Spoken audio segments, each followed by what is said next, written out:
Do not come. Do not come. I'm gonna come.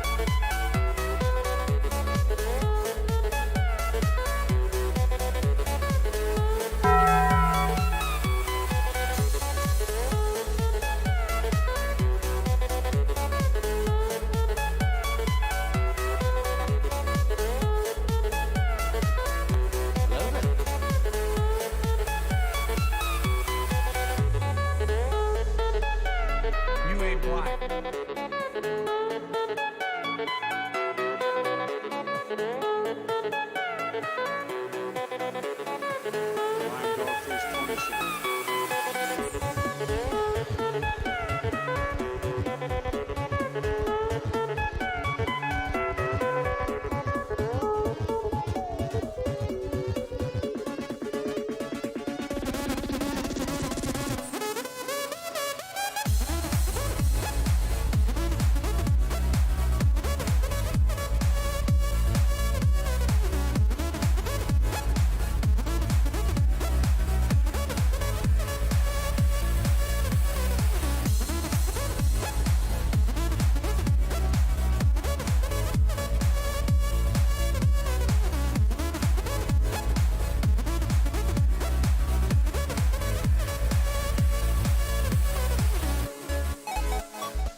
We are also praying for the people of Puerto Rico.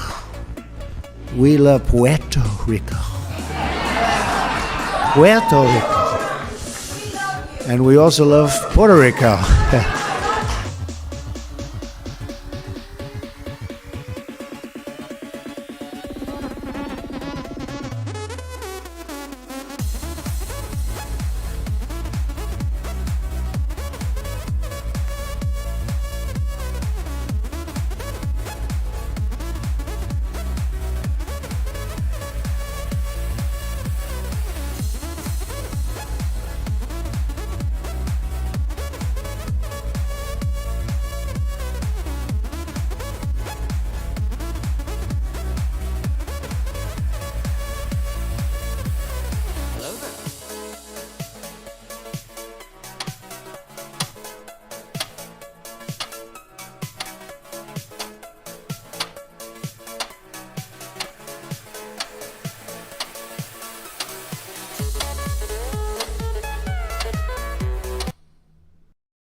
Hello, everyone. This is Rolo, the Puerto Rican pistolero. And After a hiatus of several months outside of the political and Second Amendment space, I am happy to return here with this new show, Rolo's Rants. This is episode 1. It is great to be back. I see some of the usual suspects in the chat. It is fantastic to see all of you here. This has been a long time coming here. As you know, even before things changed around here and before the changes on the channel and everything like that, there were a lot of people that wanted me to do Rolo's Rants just as it was, just to start a new show, do that, have some of the rants unchained, because those of you that may be new here don't know that I tend to have a history of going on tangents, or you get me riled up on one topic and I will go for like 30, 40, even sometimes almost an hour of just railing on that stuff, talking about history, going all the way around, and then coming back to the original subject and somehow bringing it all together spontaneously without even planning it. So that's what this show is all about. There'll probably be, I will try to keep it structured. I'm now unchained. I don't have anyone here to kind of keep me in check, except for you guys in the chat. So we'll see how this works out. Obviously, this being a new show, I'll go through a little bit of introductions, who I am, how I came to be here doing this crazy YouTube thing. But I will go through some housekeeping. Today, we will discuss, obviously, the biggest news of the day here is Ron DeSantis dropping out of the Republican presidential primaries and immediately endorsing President Donald Trump as the nominee for the Republican Party. We're going to talk about Vivek, who also did the same thing. Vivek Ramaswamy, who did that after the Iowa caucuses last Monday. I'm going to go through now that the field has been cleared up and there's only 2 candidates standing, which really it's just Donald Trump. We're going to go through, I'm going to go through my vice presidential power rankings, who I would like to see and who I think it's a little bit of both. It's kind of more my wish list. So we'll go over a few of those options here and why I think they would be great. We're going to go through some changes in gun law, because that's what we always do. We talk about the Second Amendment here as well, and how the government has been spying on us and flagging you just for loving the things that us patriotic Americans love. And then we will end the show, and this is going to be something new to the format for people that have watched shows here for the last few years. Going to go through some life advice and kind of use an example that somebody brought up to me the other day, and I appreciate that. That's going to be a good topic to end the show. I don't know if it'll be that controversial, but it has been on the Twitter sphere. So let's get this party started. So just a little bit about me. I know that this is, now you have no context. This used to be a different channel. There was a former show here that went for 130 episodes, and it was fantastic, but things change, life changes. So we've had to move forward. Those episodes are no longer here on the channel. So some of you may not know who I am, or you may only know me from the streams that I've been on in Geeks and Gamers. So you don't know what Rolo, outside of playing Fortnite and all these other Titanfall, Halo, and all those other video games, is all about. This is really my passion here, talking about politics and the Second Amendment, being a Second Amendment advocate, and trying to spread the gospel, so to speak, of gun ownership and destigmatize it for everybody here, especially those that are from generations that may not have such an attachment to that. So a few years ago, it was actually in 2019, November of 2019, I went to the Second Amendment rally in Washington, D.C., got to go to a breakfast there with a lot of other Second Amendment advocates that were veterans in the space.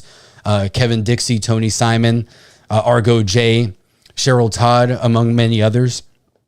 And they kind of set the spark. I'd been on social media. I'd been off of social media for a long time. It was the Parkland massacre that kind of brought me into that, and how the Florida Republican Party failed us. And after that, they passed red flag laws. They changed the age of gun purchases from 18 to 21. And it just kind of showed that it doesn't matter what political party we're dealing with. The Second Amendment is always kind of the redheaded stepchild of the Bill of Rights. And we've seen how the First Amendment is being eroded as well. So the two really most important amendments of the Bill of Rights and the Constitution started being destroyed. It's been this way for over a century. if we're being honest. And I saw that, got back on social media, was inspired by a lot of the people that I saw there, went to the Second Amendment rally. And I was actually one of the first ones, if not the first one, to say that they were going to go, showed my ticket.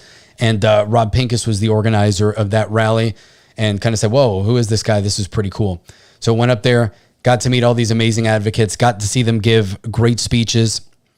So that really inspired me to get more involved in advocacy, try to bring kind of my perspective into things and some of the passions that I love, because I knew a lot of people that growing up, we were into video games, we were into pop culture, and we also, a lot of my older friends were veterans of the War on Terror. They're the ones that taught me how to shoot.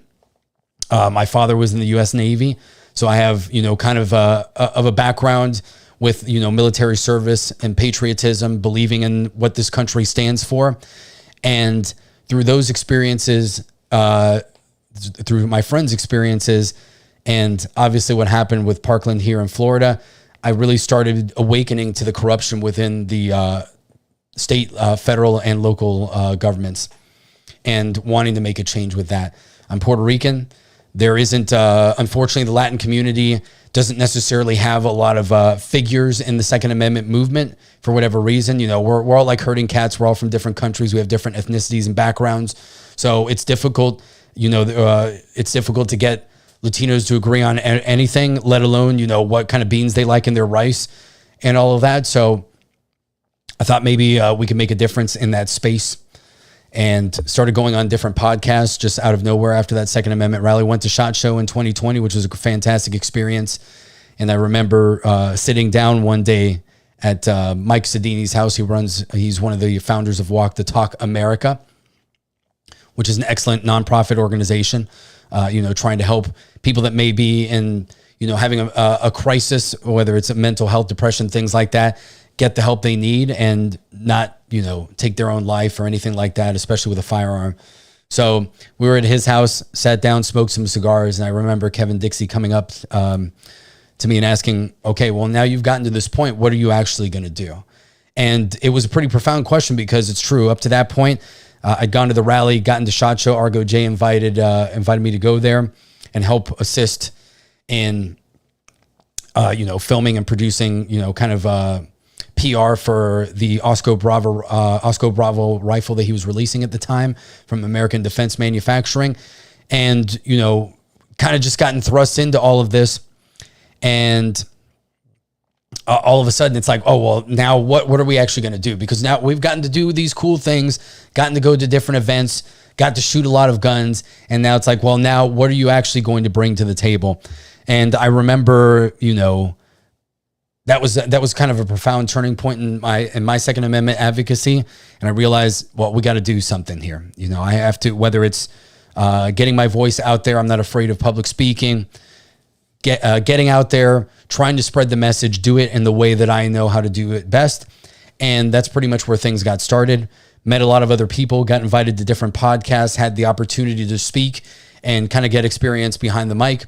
And it was Hank Strange who actually said, look, I think you've got something good going on here. You should start your own podcast. So that's what I did with my former co-host for 130 episodes. And it was a great experience.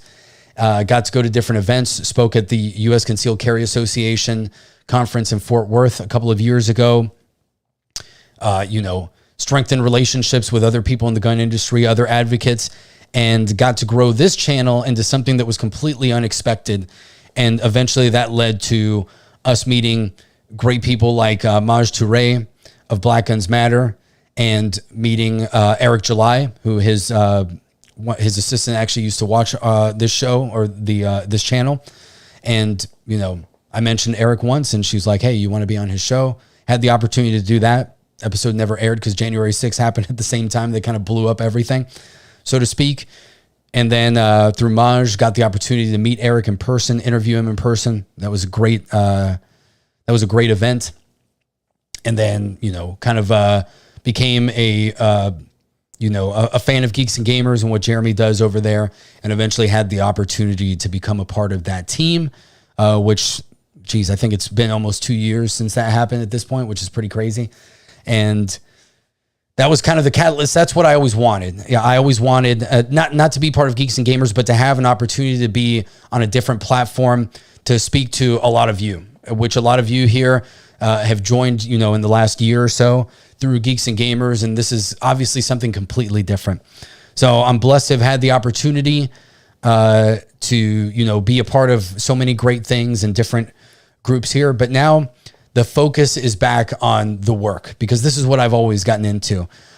Streaming games is fantastic. I appreciate everybody that stopped by this week for the 2 birthday streams that I had. That was awesome. That 8-hour stream yesterday was pretty fantastic. Shout out to my younger brother, Commander N, and my dad, Camo USN1, for jumping on there and playing some Insurgency Sandstorm with me. I think that was a lot of fun. You'll see those guys on this channel a lot more often, especially the grizzled OG Pistolero. He is the original Pistolero. That was actually his nickname in the Navy. So I kind of took on that banner and that, that name for myself. So he's the real OG here. And, those things are all great. That's a lot of fun. That's what I love. But that's my hobby. But this is really what I care about. Talking to you guys about the Second Amendment, history, and freedom. And that's what we're going to do tonight. But I did want to start off with something a little bit funny, because I thought this was hilarious. And seeing how the race for the White House is going on the Republican side, I think we all just need a reminder of who we're dealing with in Donald Trump. So I'm going to play this. This is from Raw Egg Nationalist on Twitter. This will be a couple minutes, then we'll go straight into DeSantis. Say yourself.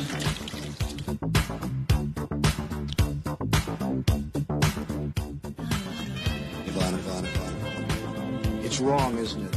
But it feels so right. Then it's a deal.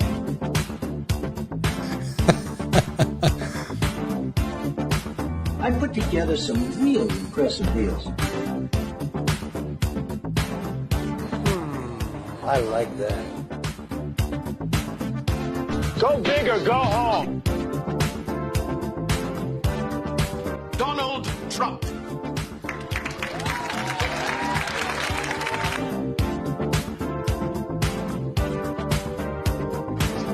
You're really beautiful. A woman that looks like that has to have her own special scent. It's the Donald! Oh my God! Donald! Told me you were here. You look great. Mwah. Thank you very much. I'm Donald owns this restaurant. Yeah, hey, listen, are you bagging her? Huh? Are you? We just met. Well, call me Liz. Oh. Look at this, right here on the street. It's Donald Trump. What are you, morons?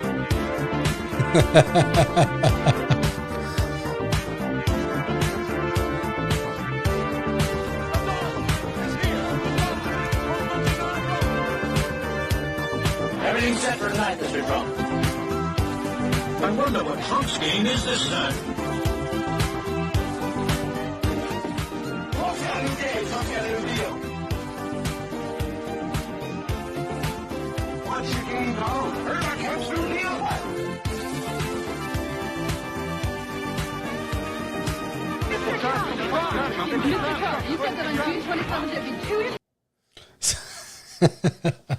So I just thought that was hilarious. I think sometimes that now that he's the presumptive nominee, because let's be honest, Nikki Haley's not going to stand a chance.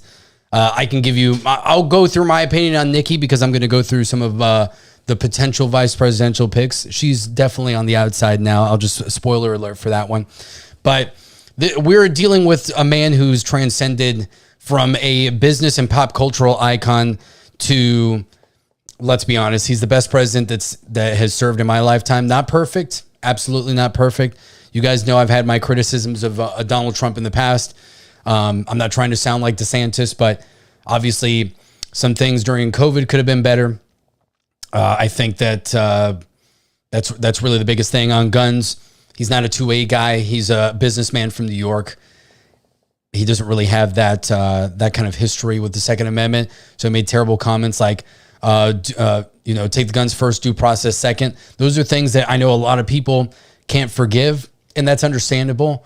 But everything else he's done great. And honestly, compared to other presidents, which have destroyed American prestige, destroyed our economy, cost us thousands of lives in pointless foreign wars, destroyed the reputation of the United States, we can definitely do a lot worse. And I think now with the experience that he has with the Democrats, the deep state, and, well, let's be honest, it's really the uniparty and the intelligence agencies trying to come after him. Those are a lot of lessons that he's learned. And if he picks the right people this time in his cabinet, I think that he's going to go a long way and do a much better job in this second term that I hope that he'll get. So that's what I have to say about Donald Trump for now. But let's go to Ron DeSantis. Ron DeSantis, for those of you that don't know, I loved Ron DeSantis for a long time. He was a great governor here in the state of Florida that I live in, that I've lived in for more than 20 years at this point. And as governor, he was definitely one of the best governors that we've ever had. He came into his term after everything that happened with the Florida Republican Party here, as far as red flag laws and everything like that. He hasn't really done anything to remove those laws, but he has given us permitless carry, not exactly constitutional carry, which for those of you that don't know, constitutional carry is the ability to carry a firearm on your person, either concealed or openly, without the need of any sort of license or permit or anything like that. So that is the way that the founders intended for the Second Amendment to exist. A lot of states, almost half, more than half the states in the U.S. now have constitutional carry. Florida has permitless concealed carry. So you can carry a gun on you as long as it's concealed. Strategically, tactically, that's probably the better way to do it. You don't want people to know that you're packing heat, because if you're not paying attention, you might be the one that goes down first. If God forbid something terrible happens. So he gave us that. That's fantastic. Florida is slowly regaining its reputation as the gunshine state until we get rid of red flag laws and we change the age of purchase back to 18, which if you can join the military when you're like 17 and politicians can send you off to die in pointless wars, then why can't you defend your family? Because there's a lot of 18-year-old men and women out there that start families, go to college, need to protect themselves, especially in this day and age. So, this is what... these are some of the achievements that he's had. Obviously, during the lockdowns and everything like that, Florida only locked down for a few weeks compared to months with many other states, even many red states. We weren't the first state to reopen back up. Iowa actually never had any sort of restrictions or anything like that. So sometimes DeSantis does give himself a little bit too much credit, acting like as if Florida was unique. No, there were a few states that never had any real restrictions for COVID. There were other states like Georgia that, kind of opened and dropped all those restrictions first. But Florida was one of the first states that did that. DeSantis really rallied against, the jab and things like that. And I think in that regard, he did a great job, and it was probably what should have been done nationally. That being said, he's run one of the worst political campaigns that I've ever seen. And I would say he is probably one of the biggest disappointments as a presidential candidate since, I don't know, maybe Rudy Giuliani a few years ago with that pathetic performance. And it really is a shame to see somebody that was essentially the presumptive heir apparent. Let's be honest. We all thought that maybe DeSantis was going to run, but he would be the top VP pick. Not going to spoil everything for Trump just a couple of years ago. They really seemed like they were tag teaming things together. Trump obviously helped in DeSantis' re-election campaign here in Florida. And, we really, at least I know I did, and I'm sure many of you did, expected much better things from him. But it seems like the big money got to him. His campaign has been terribly run.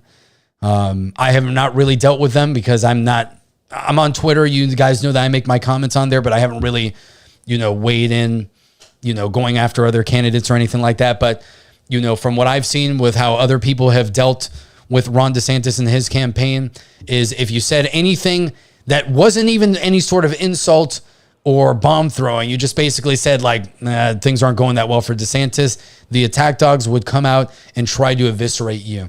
And it was a bad look from the start, especially from somebody who is as young as Ron is, trying to run that kind of campaign where you're trying to show that you are basically the next one that's going to take the torch of MAGA or improve upon what Donald Trump did in his first term in office, to really go to the point where you're being petty, where everything looks fabricated, all his appearances. Obviously, there was Shoegate where, it seemed like he was wearing elevator lift boots in order to look a little bit taller, because we know that political candidates that are over 6 feet tall, that does have a psychological difference in voters' minds.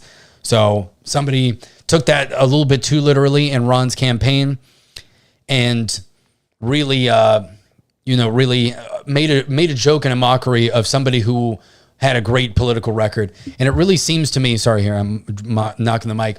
It really seems to me that Ron kind of didn't really know what he was doing. Let's be perfectly honest. For somebody that seemed like he had everything put together here in Florida, when he was out there on the national stage on the campaign trail, he was robotic. He was awkward. He just didn't seem very genuine. And obviously add to that the fumbles and really the travesty that was his online campaign team. And it was a recipe for disaster. So we had the Iowa caucuses this past week, and we saw the results. They were exactly what I expected anyway. But we saw that Ron did come in second place. Unfortunately, Vivek finished worse than I think a lot of us thought, but there's some reasons for that. We'll discuss Vivek in a little bit here. And, I was surprised to get the news today when I got home earlier that DeSantis decided to drop out. And I figured that with some of the momentum that he had built. Now, personally, obviously, I'm happy about the news, because I think that at this point, we know that it's going to be Trump or bust. It doesn't matter what the uniparty does, what the media does. This is basically a freight train and a force of nature that they're going up against. And the more, we're stubborn people. The American people are stubborn. When you tell us that we can't do something, what do? We build rockets that go to the friggin' moon. Nobody else has done that. We do things that are impossible. We push the boundaries of society, not only and technology. So we push technology, society, music, everything. This is what America stands for. There is such a thing as American exceptionalism. And we have allowed that to become eroded by people who believe in mediocrity and those that want to bring us down. I happen to think that it's a group of elites that want to control the entire world, and the Chinese Communist Party as well, that would work with these people in order to achieve their goals to become the dominant power in this on this planet. And it makes a lot of sense, because the only thing that could ever destroy America is America itself, through unchecked immigration, through a fentanyl crisis that is killing thousands of people every day, through an obesity epidemic, and through a psychological epidemic of people that don't know what they are, whether they're a man or a woman, or that they can be one of 1,000 different genders and deny what God created them to be.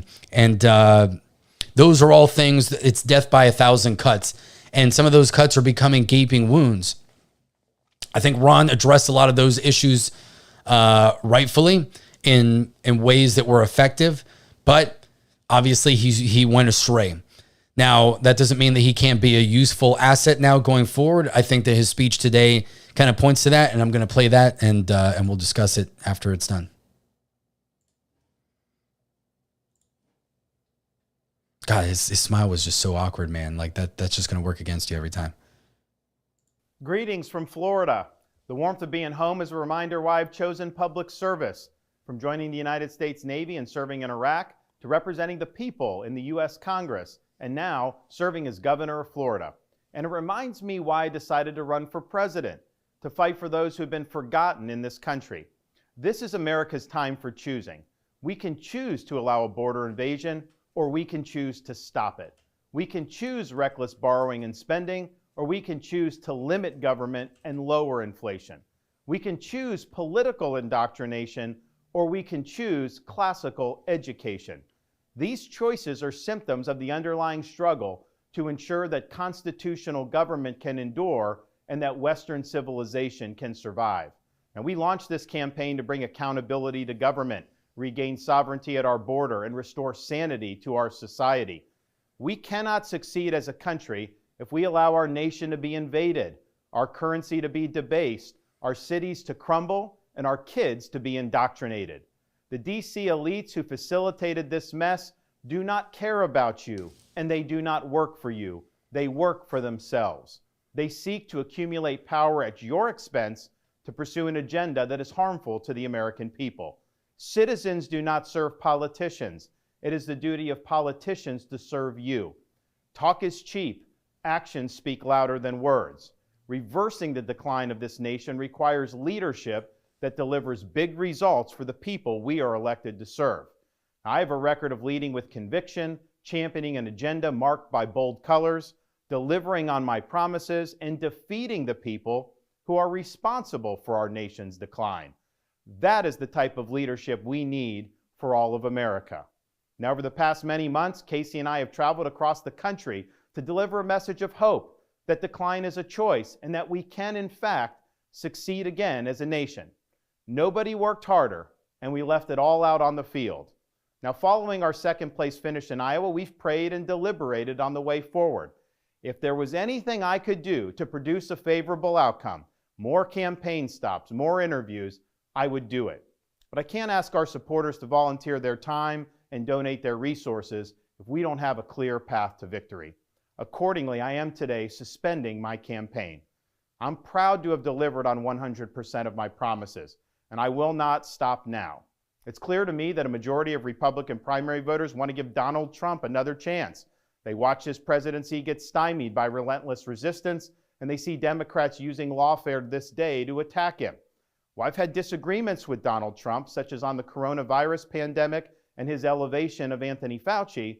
Trump is superior to the current incumbent, Joe Biden. That is clear.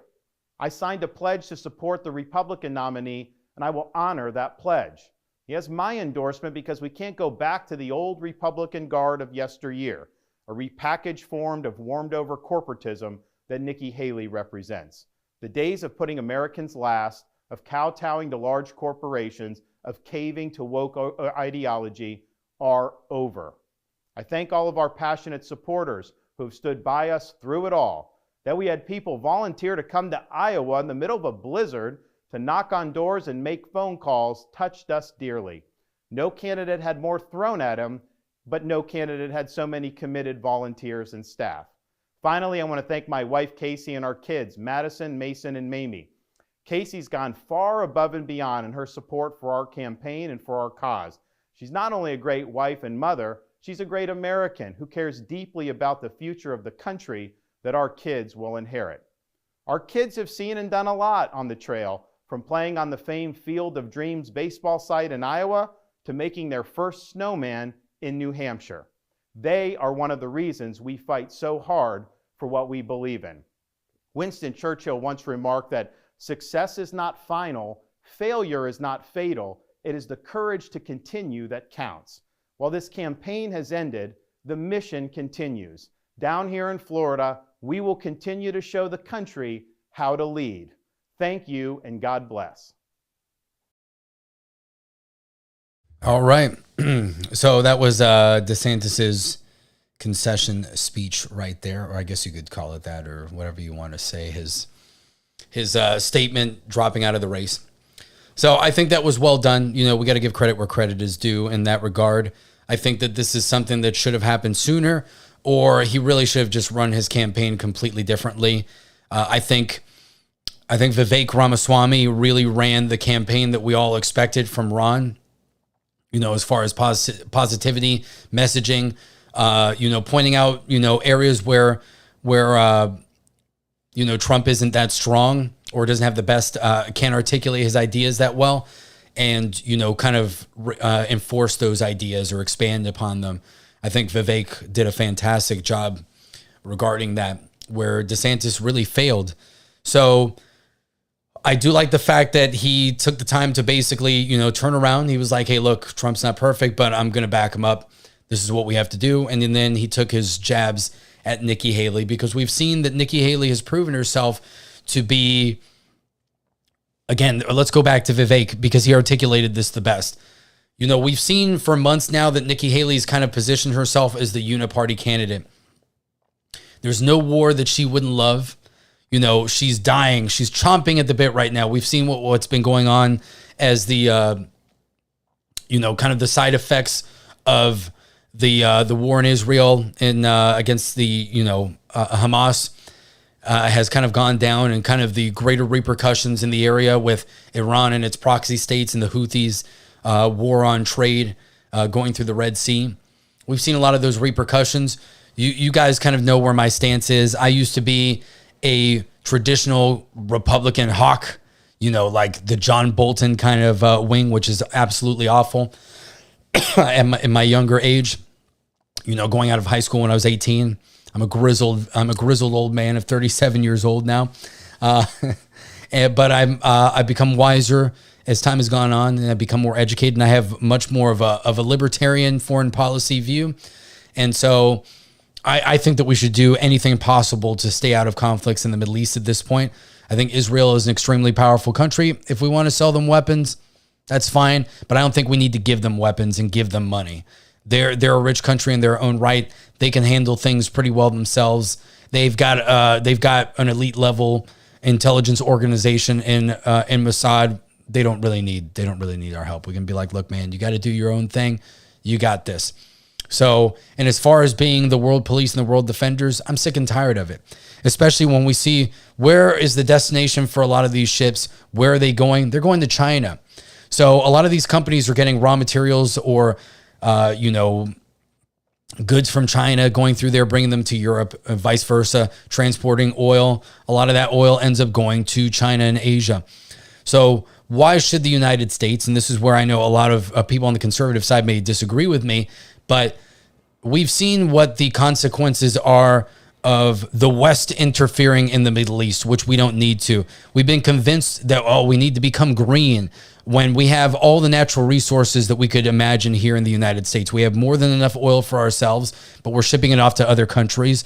When Biden tapped into the Strategic Petroleum Reserve a few months ago in order to bring down gas prices to look better for this upcoming election, we know that who bought most of that oil from the SPR? It was the Chinese. Why? Because this is the rant, baby. This is where it goes.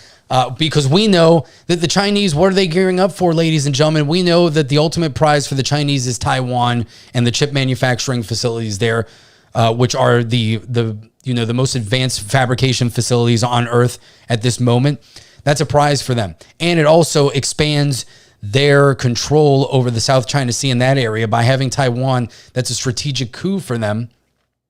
And that gives them a huge base of operations with which they can defend their eastern flank.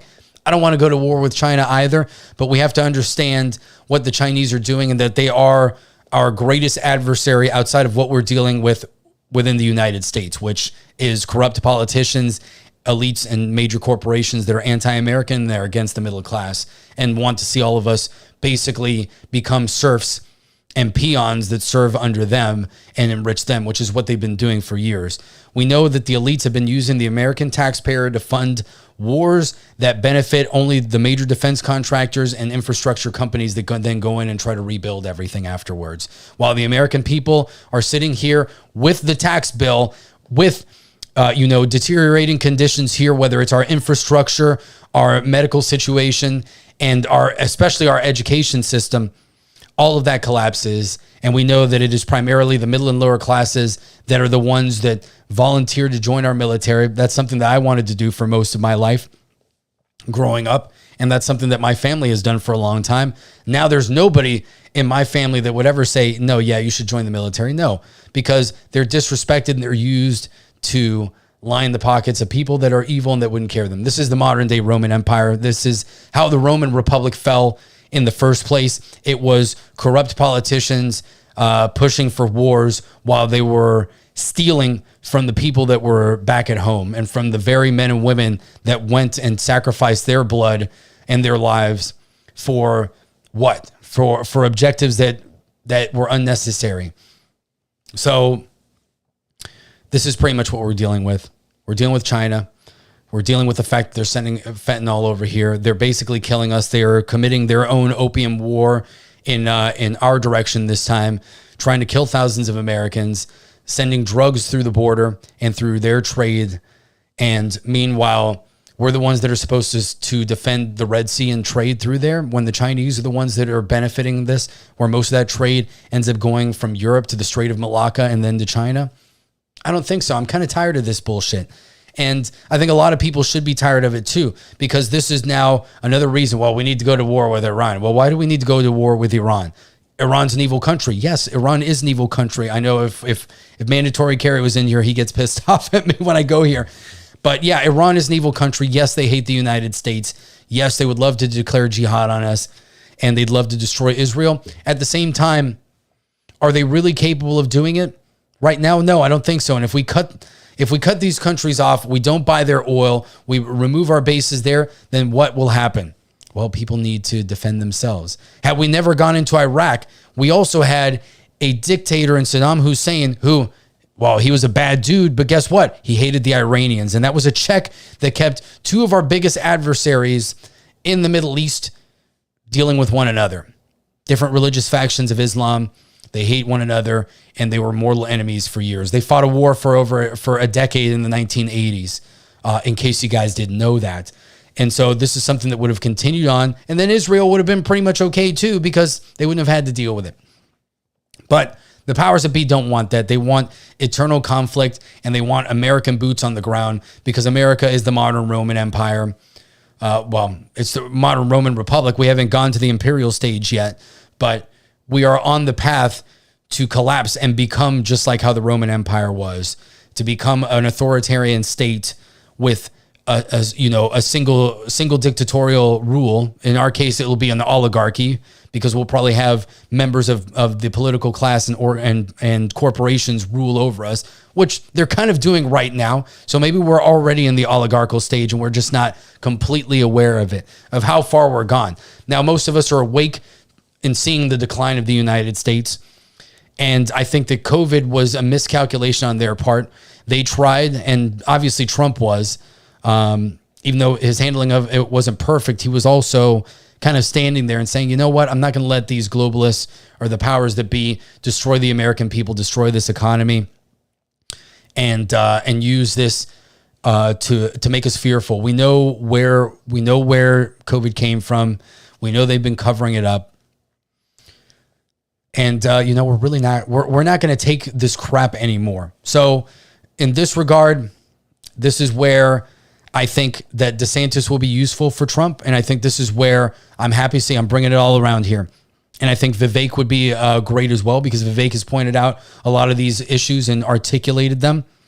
And I think these are two guys that, even though Ron DeSantis has probably destroyed his political career and his aspirations at this point for 2028, I think that there's still a lot of good that he can do, especially with the message that he gave in this speech tonight. So that's what I have to say about DeSantis. And let's talk a little bit about Vivek. I know that everybody was going with Vivek. Dirty Jersey says disagrees. We've been in an imperial era. That is true. I think we still have a little bit of control, because we're not fully there. We can still look. The fact that I can come on here on a platform that hates what I stand for and basically use it to spread my ideas, and that shows that we're not completely far gone yet. I think that we're in a different stage of history. There is as much as there are parallels between the United States and the Roman ancient Rome, whether it's the Roman Republic or the Imperial Roman Empire, or the Roman Empire, I should say, we do have a lot of differences. And that is because of what the founders did. And because we have a constitution, we can still look back and we can be like, hey, you guys can't do this shit. Like, you can't. These are rights that are endowed to us by our creator. Just for existing, we have these rights. The Constitution doesn't give us these rights. They're enshrined in the Constitution to show, hey, these are things that the government can't do. These are things that they can't violate it. Now, it's been our problem as the American people, and it's up to us to take back control of those Bill of Rights and to show them, hey, You can't do the things that you're doing. You cannot take these things away from us. And we're seeing more and more people do that, but we can't be afraid of it. We can't be afraid to stand up, whether it's on a platform like this or in your everyday life. People that stood up against the jab and lost their jobs or, were thrown out of the military, those are some of the most admirable things that we've seen in recent history. It's not jumping on a grenade. It's not going out to fight like the people, the Minutemen during the Revolutionary War. But this is what we've got right now, because we don't want to get to the point where we deteriorate into some sort of civil conflict, or we have a world war that we're all thrown into, and that ultimately the elites will try to pit us against one another and destroy us en masse. That's not where we want to get. We need to use the tools that we have now, which is our freedom of speech primarily, to spread this message and to wake more and more people up. Now, the deck is definitely stacked against us. There is no one hero. Donald Trump has been great, and I think throughout history you do need kind of a figure to rally behind.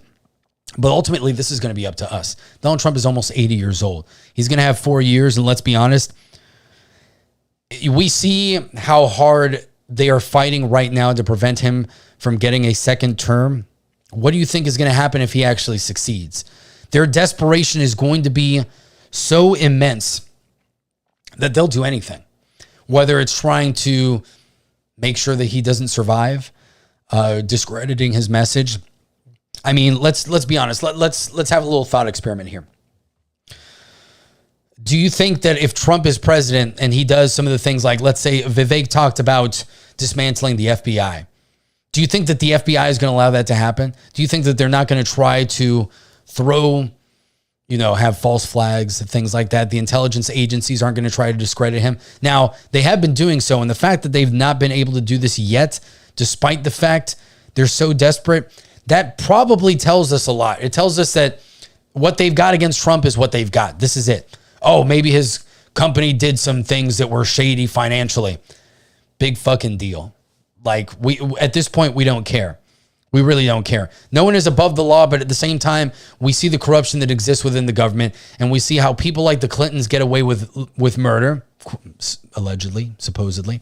And, guys like Trump, well, okay, maybe they maybe the corporate taxes aren't what we thought they were, or some of the ads may have been like, oh, well, that was those advertisements weren't totally legit. It's not a big deal.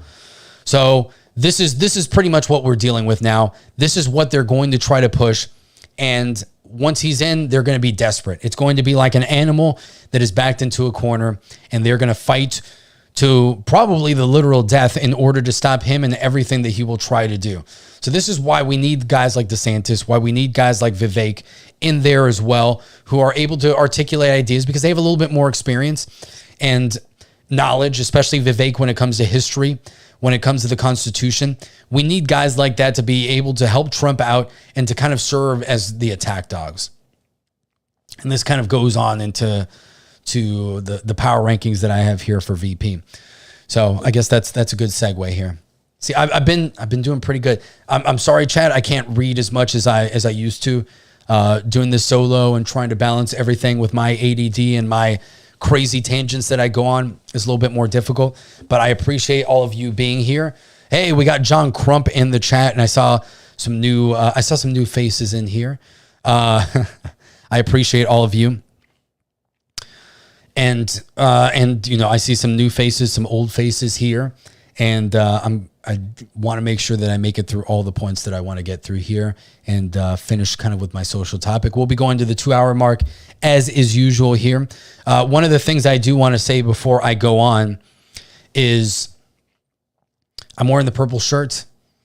During the final episode of the previous show that was on this channel, we had kind of a highlight reel. And I know that there were a few of you out there that saw the episode with Maj Toure, which I'd love to have Maj back on because that episode was freaking wild. Where I was wearing this purple shirt, and a few of you seem to have been quite attracted to this shirt. And they're like, the purple pistolero, when are we going to see this shirt? And I made the promise that I would wear this shirt on this first episode of Rolo's Rants. So to those of you that wanted to see the purple shirt, Here's the damn purple shirt. I actually do love this shirt. I think it's pretty cool. I've got no shame in wearing it.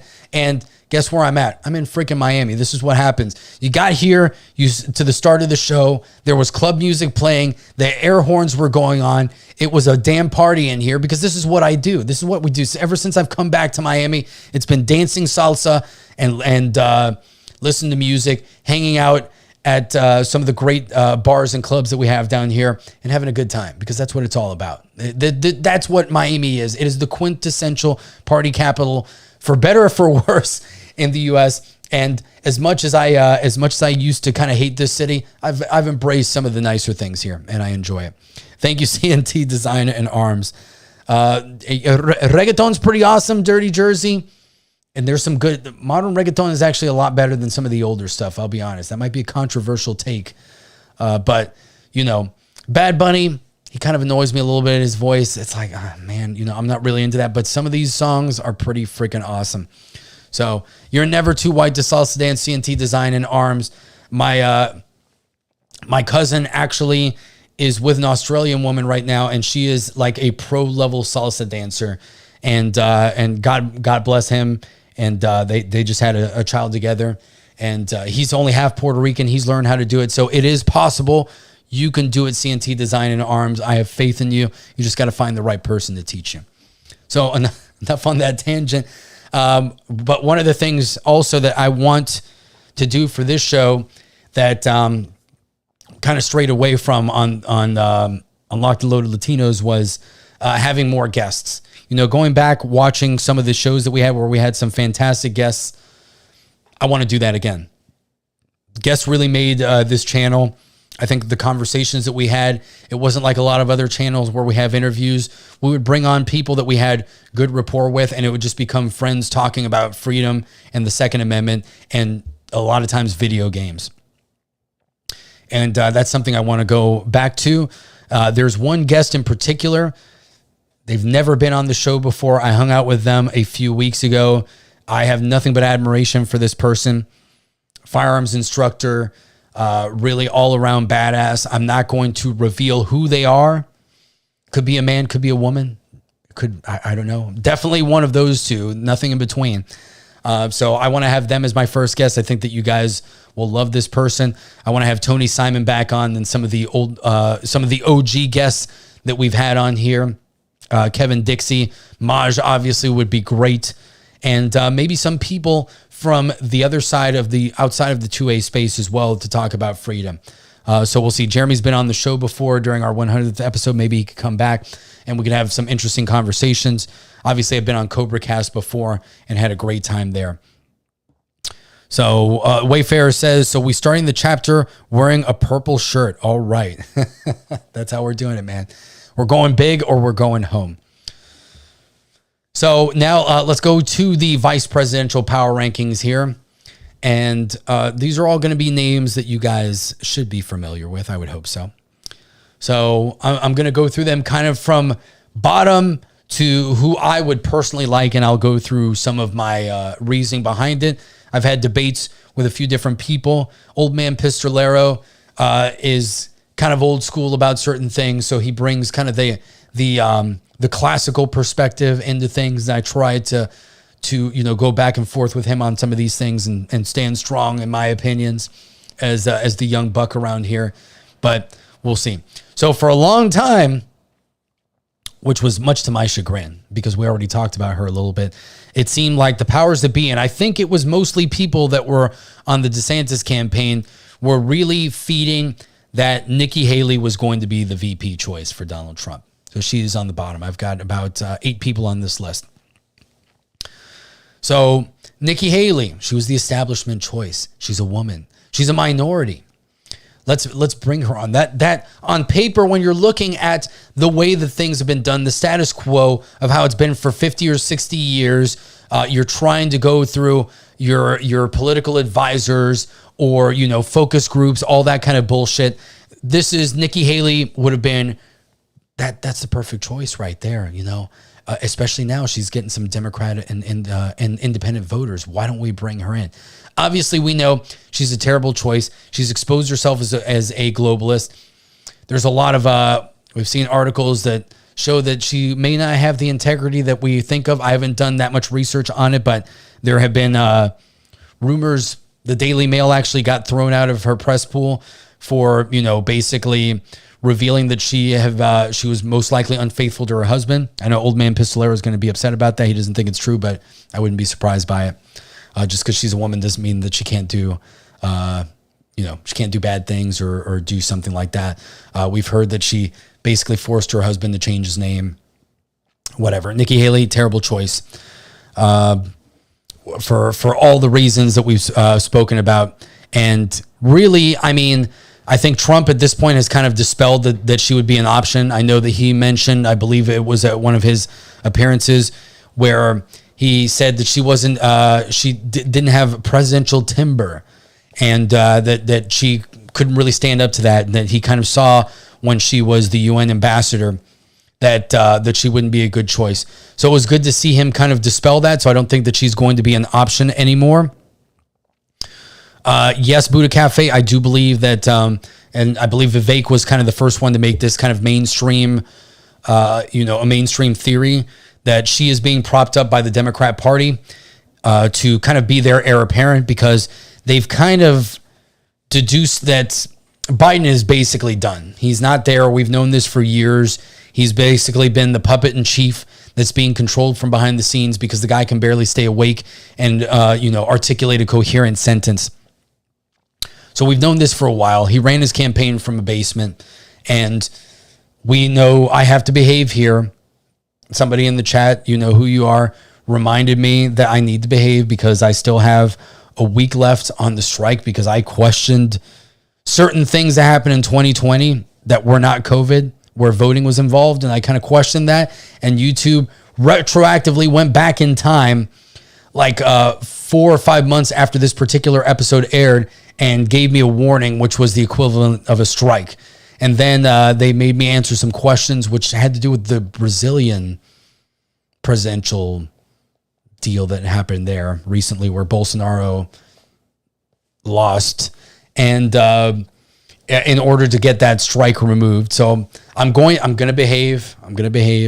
You know who you are. We'll talk later. I'm going to behave. So I've got that for another week before I can be fully unleashed. So if you know I haven't dropped any F-bombs today, I've been trying to keep it clean here because I'm trying to behave just a little bit, but still get my point across.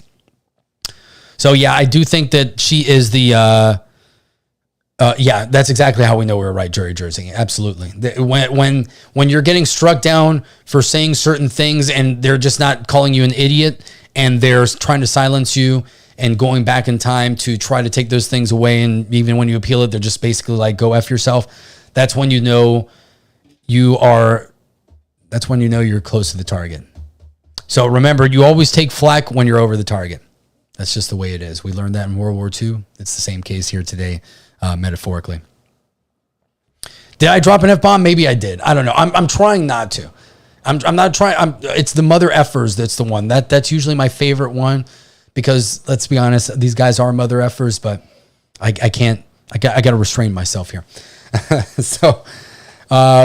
So Nikki Haley, yes, I do think that she's the heir apparent. I do think that the Uniparty and the Democrats are trying to push her because at this point they know Biden is done. I think that they'll try to bring in Michelle Obama at this point. It seems like they tried to bring in Gavin Newsom. They kind of realized that Newsom is not great, and Newsom is a little bit more shrewd. I think he's not necessarily a team player for the Democrats. I've kind of seen that. He's kind of gone back and said certain things. Remember, he didn't want Trump to be taken off the ballot there. So that doesn't say anything about his character. It just shows that he's a little bit more strategic and I would say a little bit more politically savvy than the National Democrats. But he is by no stretch of the imagination a good human being. What he's done to California is a travesty. California's been on a downward spiral for decades, but he has basically taken a body that was on fire already that could have been extinguished with third-degree burns and basically burned it to a crisp, and there's nothing but ash left.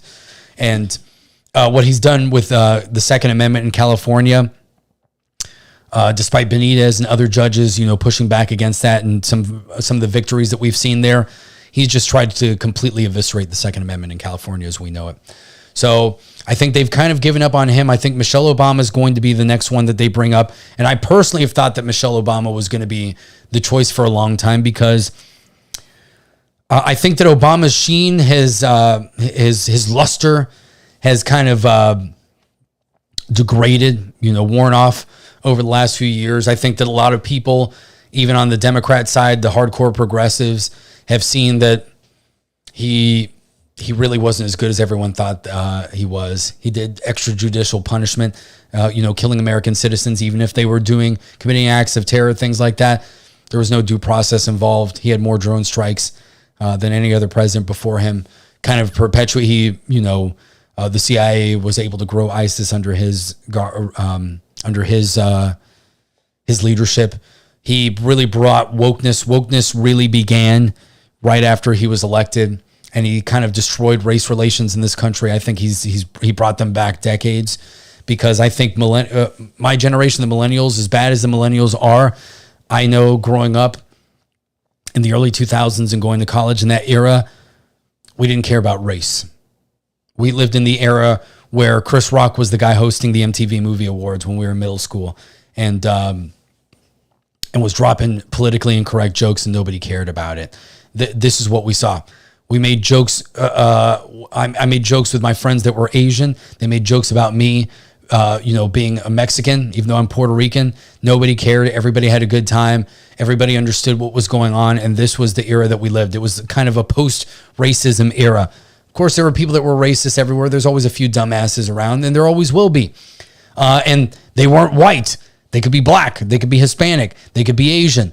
They could be, Muslim. It doesn't matter who they are. Racism can go in any direction. And I think that with the Occupy Wall Street movement and the Tea Party, those two movements were actually closer than people think. And it was the corporate powers and the politicians that destroyed those movements because originally, they stood for anti-corporatism, the collusion of the government and major corporations in trying to bring some sort of unity. Then Occupy Wall Street kind of became warped into the progressive left-wing movement that we see today that spawned Antifa and the Black Lives Matter movement, everything like that. Gamergate was even associated with a lot of this stuff at the time and was, kind of hit with one of those tentacles because they saw that young people in America did not care about race in that regard and identity politics, and they knew that they had to change the subject because it's a divide and conquer approach. As long as we were unified with one another and we saw the major corrupt corporations and the government as the enemy, true fascism, actually, I actually think that we make a mistake sometimes, and I fall victim to this a lot too. We're not dealing with communists here. Some of these people love to talk about communism, but let's be honest that communism and fascism are both authoritarian governmental, ideologies, theories, whatever you'd like to call them, systems. And ultimately, they're pretty similar in a lot of ways. So the collusion of private corporations and the government is fascism. That's exactly what fascism is. And communism essentially takes the private means of production and makes it a part of the government. So whether the government is actually controlling everything or the government and the corporations collude to the point where they're indistinguishable from one another, it's almost the same thing. You can get into racial ideologies and things like that. That's really independent of what these systems are. Just because we have historical examples with the Nazis and the Soviet Union, that's not what these theories really are. They ultimately are the same thing. And remember, I talked about Saul Alinsky's rules for radicals here a couple years ago, went through all of them. I think that would be a great thing to go over once again. One of the rules is, I'm paraphrasing here, is basically accuse your enemies of what you yourself do. So why do they call people that are freedom-loving Americans fascists? Because that's what they are. They are the fascists. So they call us Nazis, they call us fascists, then we call them communists, but that's not really what they are because they're using the social media corporations, the military-industrial complex. They're using the media. They're colluding with all of them. So they're fascists. That's exactly what they are. So they are sides of the same coin. It's actually pretty ridiculous sometimes that fascism and communism are left and right when really they're pretty similar. They are in a lot of ways. And anybody that tries to argue against that, they're a fool, because they're both authoritarian forms of government that we should never want to exist on this earth. So they're both the enemies of what the United States stands for. But call them fascists. I think that that's poetic justice in a lot of ways, and they'll really get pissed off about that because they're not going to understand what you mean by that when they really fit that definition much better. So this is what they do. Remind me in a couple of weeks to go over Rules for Radicals by Saul Alinsky again. Hillary Clinton was an Alinskian. Barack Obama was as well. A lot of your favorite characters on the Saturday morning cartoons, so to speak. This is where they learn these things. Cass Sunstein, all these guys, the Weather Underground, the people that were basically left-wing terrorists in the 60s and 70s, they espouse these beliefs. And this is where it all came from.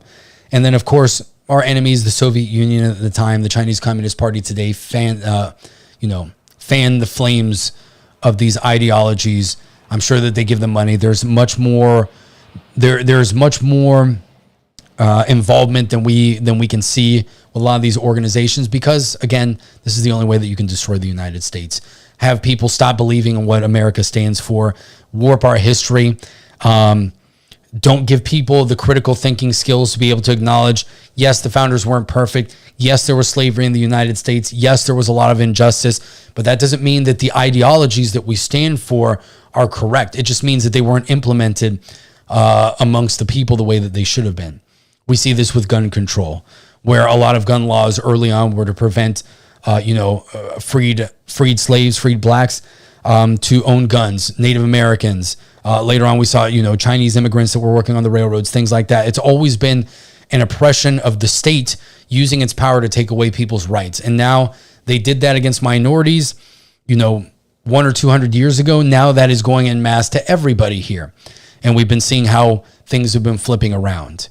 So we always kind of see, usually when you see laws that in the past were used to discriminate against a certain type of people, that's the testing ground for those laws to roll out to everyone else. Because if you can get away with it here with, a group of people that don't have either the political power or the population power to be able to stand up against these things, then you can start rolling it out everywhere. And you go towards the lower socioeconomic levels, the poor, and minorities first, and then you roll it out to everybody else. That's why we see gun laws now affecting everyone basically equally. We're all being equally oppressed here by the powers that be.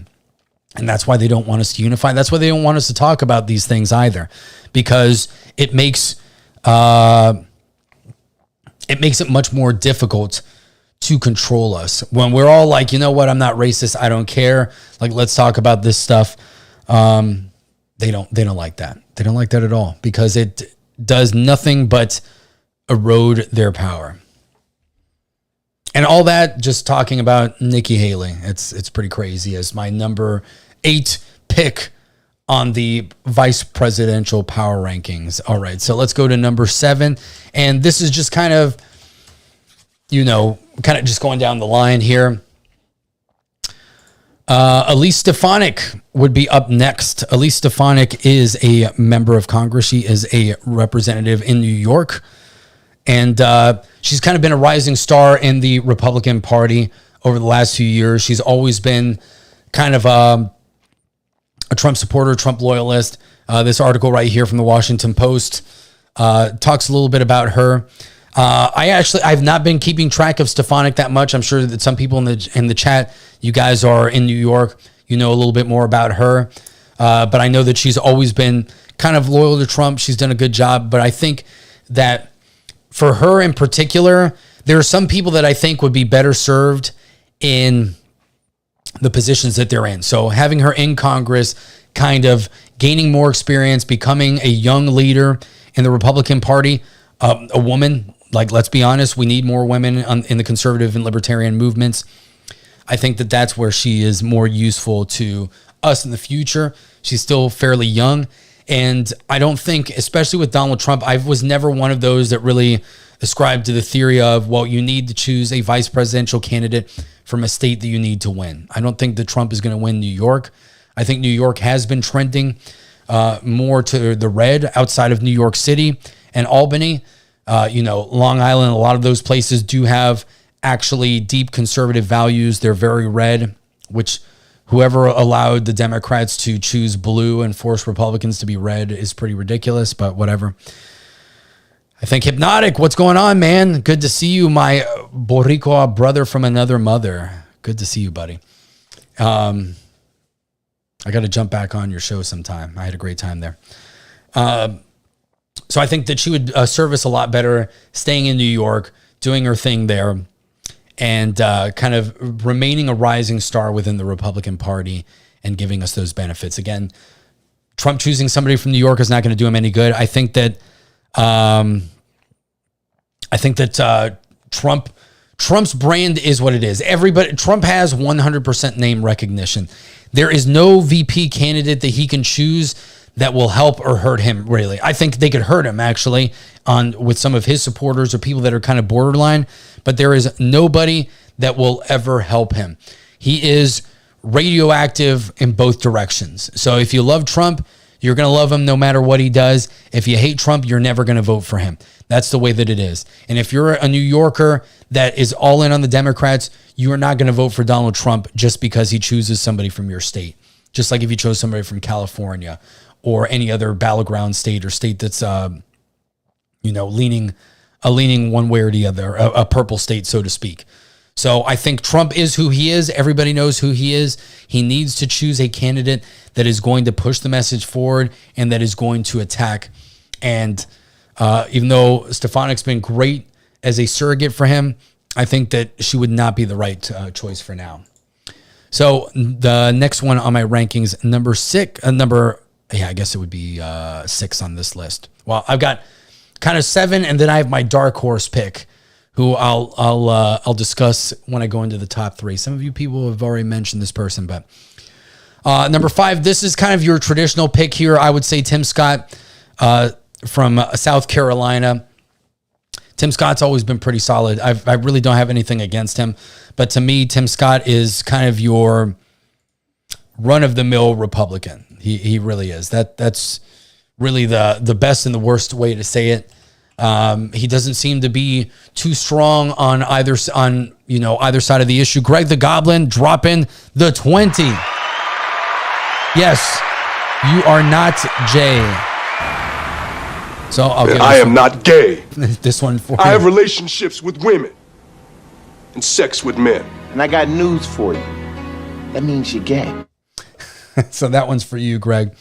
Thanks for stopping by. Greg is a real one. He's always in the chat. He just walks in, he drops the cash on the table, and he's like, keep talking, brother. That's the way it is. Love you, Greg. You're amazing. You're one of the best. So Tim Scott, senator from South Carolina. I'm sure you've all seen him. Like I said, Tim Scott, kind of a milquetoast Republican in my opinion. I don't have any issues with him. He's always been a solid guy.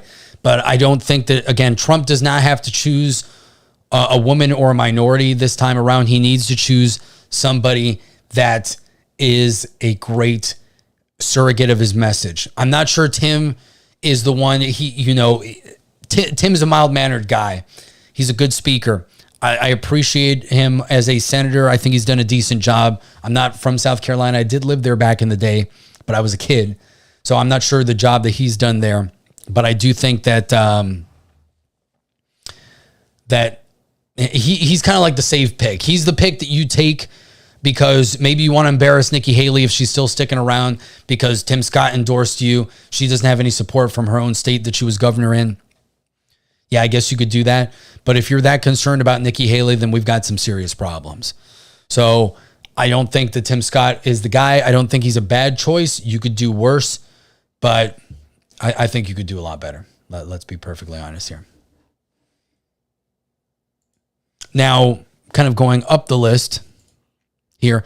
Now, I do think Tim is kind of a realistic choice. If Trump wants to go with a quote unquote, and I'm not talking about in the political sense, a conservative choice.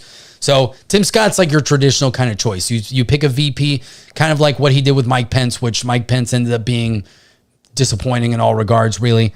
I think it's a mistake where people think the vice president, well, the vice president's just he's the president of the Senate. Like, he just presides over bullshit, or you send him when the president can't go to diplomatic events, things like that. Yeah, I think in the past that's how it was, but I think now, especially the way that the presidency has evolved throughout history, and with Trump in particular being, constantly under attack by the powers that be within Washington, and without, you kind of almost need a second guy to go out there and be able to deflect stuff. Or I'm going to send this person out. They're going to attack everybody. They're going to articulate my message, and they're going to be so good at it, or also equally as controversial in the sense that the media is not going to be able to take us both down. So one of us, we're both going to be out there doing work. We're both going to be going crazy. We're both going to be spraying this message. We're both going to be working to root out corruption, and you can't take us both down. So I think that that's what Trump needs. I think that that's something unique. Now, the question is, Trump's got an ego. We all know this. He loves it when people compliment him. When you say nice things about Trump, Trump loves you. That's the way that he is, for better or for worse. So he appreciates it when you metaphorically kiss the ring. I think he's matured a bit. Pretty ridiculous to say about a man that's almost 80 years old being mature or immature. And I think he's done a lot better. He's kind of moderated himself. You've seen it. Sometimes he still makes his comments that you're just like, come on, man. I love you. I understand. Like, the savage inside of me appreciates it, but the adult that's like trying to reconcile things is kind of like, man, you're just gonna. It's like you can insult somebody and still kind of own them without like throwing the bombs in there. But he loves to throw the bombs, and that's honestly why people love him. So what can you do? So, and again, Tim Scott would kind of, I would say Den Hawken, that's a good statement. Mike Pence was the Republican pick. Trump didn't choose him. He let the Republicans do that to ease the party. Trump's not going to make that same mistake, even though he does have a lot of establishment support. Basically, most of the senators and representatives have endorsed Trump at this point. There are very few left. They haven't crossed that picket line. That's why some people in the kind of the DeSantis camp were concerned that he was going to choose Haley, because it's like, well, the establishment is supporting him. I think a lot of people are starting to see the writing on the wall. And they know that this is it. It's Trump or bust, whether you like him or not. Number 4, Byron Donalds. I love Byron Donalds. Byron Donalds is awesome. I think Byron Donalds is, again, he's kind of like Elise Stefanik in the sense that he's a young up and coming, leader within the Republican Party. Somebody that I would love to see really what he can do in the future. Maybe he runs for president in a few years. I think he's fantastic. He is able to articulate those ideas. He is able to really go out there and stick it to the Democrats. I think he does a fantastic job with that. So he's getting a little bit closer to what I want to see here. I don't know why am I having trouble bringing up his photo here.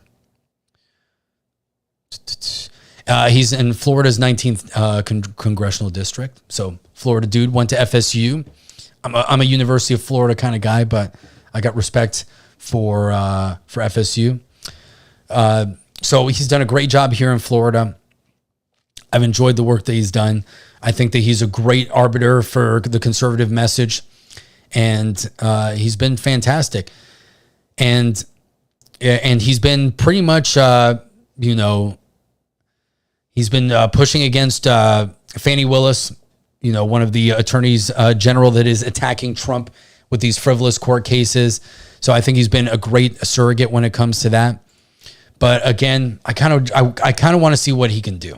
He's been around since 2021 in Congress, and I think that we need to give him time, more time in the oven to see what he can do.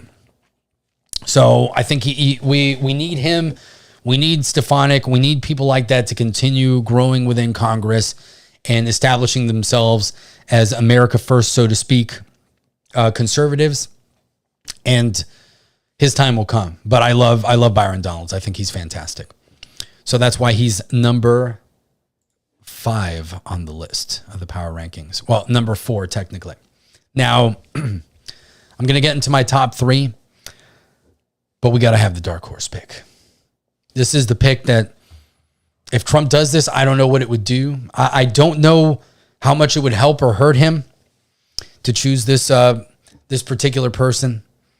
I think that even I'm skeptical with this person. I've praised her many times for kind of her courage in going up against the Democrat Party and leaving the Democrat Party. I've kind of exposed who I'm talking about here. But I don't know. And I've been talking about this with old man Pistolero for a while. I've been like, Pop, I think Tulsi would be a crazy pick. But I don't know what she would do, because I'm still skeptical about her opinion on guns. But God, I love how she just goes against the establishment. But is it authentic? I don't know. That's the problem with Tulsi. She seems authentic. It seems like her positions have evolved. But I just don't know what she would do. And I don't know if she entirely believes in what, the Make America Great Again and America First kind of ideology. And she has been quiet lately, Cerberus. You're right about that. But Tulsi has shown that she can be logical. She can be persuaded by arguments. She can, kind of evolve her position. Whether that means that she's being a political mercenary or not, I'm not sure. Yes, people have been concerned that she might be a WEF, World Economic Forum plant. I don't know. I don't know. But to me, she's more of an old school Democrat, old school liberal. So you could do worse, but that's why she's my dark horse pick. I'm not sure you actually want her there. I don't know what benefits she's going to give you, and I just don't feel like I know enough to trust her. But I do think that she would shake things up, and it would be a pretty crazy pick. It would be a unity pick. I think the Democrats would go ballistic, and there's a universe out there where Trump chooses her, and we're all sitting there laughing at the reaction of the left. But I don't know. I don't think that that's the universe that we live in, and I'm not sure that it'll end up being a good universe either. It's going to be one of those 15,000 or whatever iterations that Doctor Strange sees, and it just doesn't work. So she's my dark horse pick. Now, going into the top 3. Number 3, we know her. We love her. Another woman.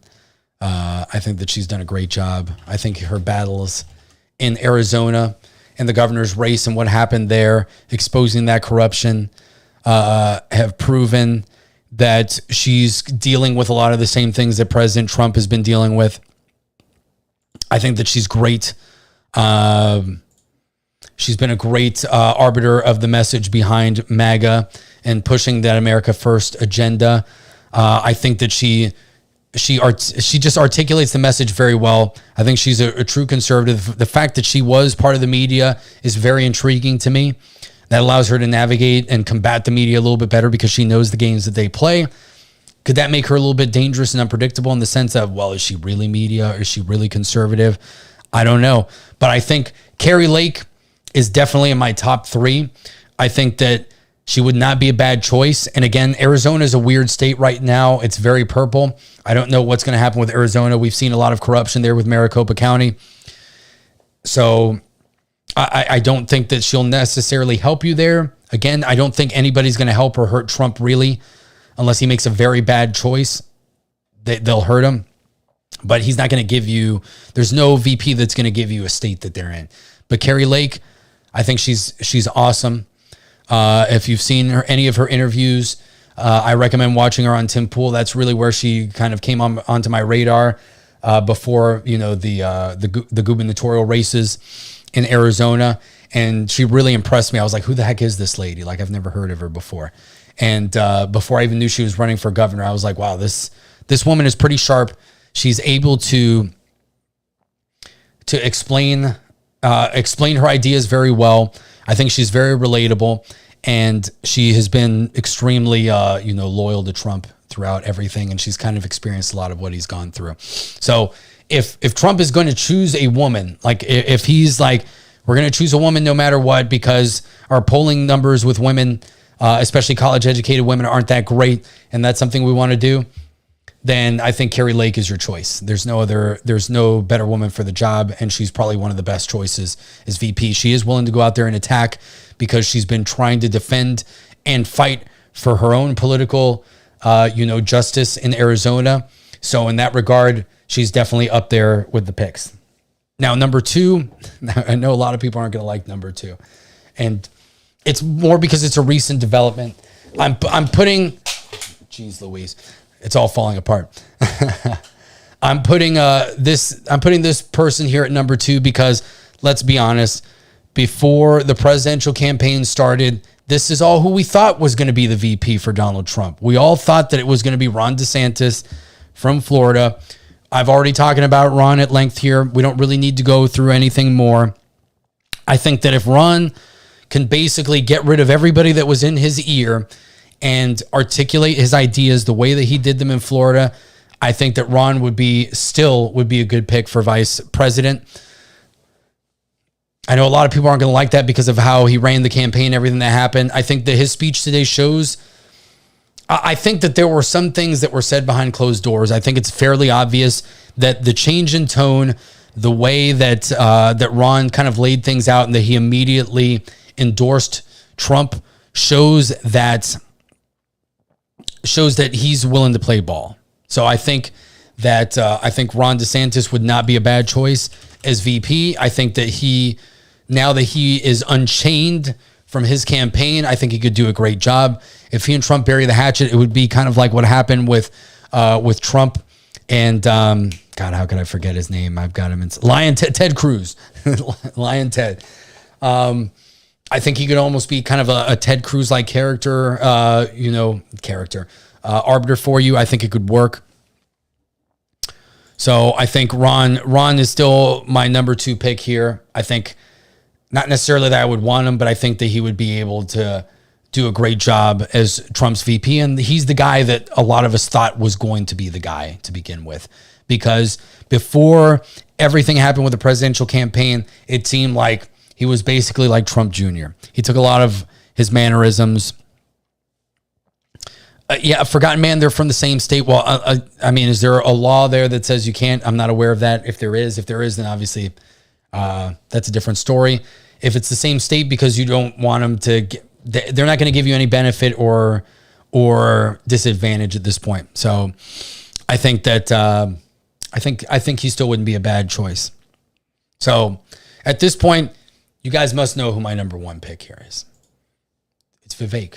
It's always been Vivek. And I've said this at large on Twitter many times. Ever since I saw Vivek come onto the stage and talk, it may have been on Tim Pool. It may have been on, how could I forget his name? It goes past me right now. Ever since I saw Vivek, I've been watching him for the past, year or so. There is no, if in a world where Trump didn't exist, and I know a lot of people don't trust Vivek, and I don't know, and part of it annoys me because it's almost like a distrust of people who are extremely intelligent and articulate. And I think that, unfortunately, because a lot of so many people, so many fake experts or people with degrees or people that are well polished, things like that, there's almost a blue collar aversion to people who are kind of in this. I don't know what you'd call it, the college class or something like that. And I think Vivek is the intellectual that knows how to articulate things. He knows how to deal with the common man. He seems genuine in his behavior. We've seen how he deals with, protesters at his events. We see how he answers people's questions. We see that he has a genuine, love for this country, for the Constitution. I think that his final political ad, which I can bring up here a little bit, it's like 6 minutes. I'm not going to play the entire thing. Kind of exemplifies that. I have never seen a presidential candidate that can explain the history of the United States, the meaning of the Constitution, go into the 14th Amendment, talk about birthright citizenship and why the modern interpretation of it is bullshit, like this man has been able to do. And I know a lot of people, and including Old Man Pistolero, have been kind of like, well, he's another top dog. He's an type A personality. He and Trump can't coexist. I think Vivek is, again, he's shown he's got the political maturity to be able to set those things aside and to do what needs to be done. And I think in a lot of cases, many of us kind of looked at Vivek and were like, he is running for VP because he's given Trump credit where credit is due. He's expanded upon a lot of the ideas that Trump stands for. And I think that if you have Vivek, again, I've kind of explained what my position is with the vice presidencies at this point. We're in times that are historical in nature, but have no historical parallel. We're going into uncharted waters here. And that means that we're going to have to use tactics and strategies that are uncommon and really match the era that we live in. Trump is going to be under constant attack. If he makes it to the presidency unscathed legally and healthily, let's be perfectly honest, and his family makes it unscathed, the moment that he's there, every federal organization is going to come after him, or they are basically going to run a coup to make sure that his presidency is ineffective. They will do everything they can to stop him.